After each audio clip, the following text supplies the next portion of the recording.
fantatra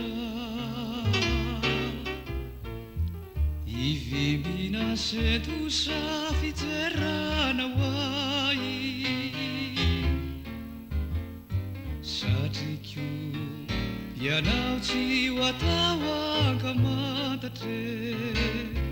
fandraho mampiloatra ny vetsompanay ry ampitso mitondra ny tsiambara telo ambarambara o rehefa zana fenana afalina saembona mamelovelo nohokoboninao ambany elatramo ny tenako forovana ny fiainaneto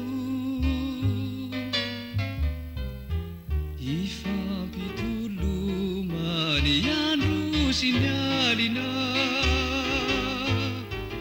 ny sako evizana ny vetsovetso misedra ny farany abaka lalina eny ry ampitso natao iateherana mba misy fetra ihany ve itony fijerana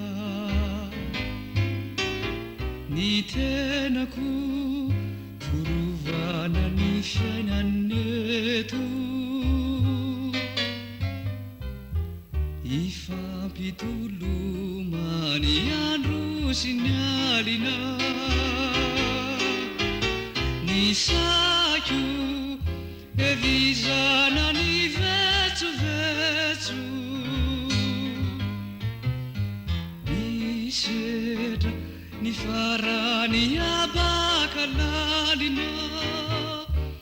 eny ry ampitso natao iateherana mba misy fetra ihany ve itony fijerana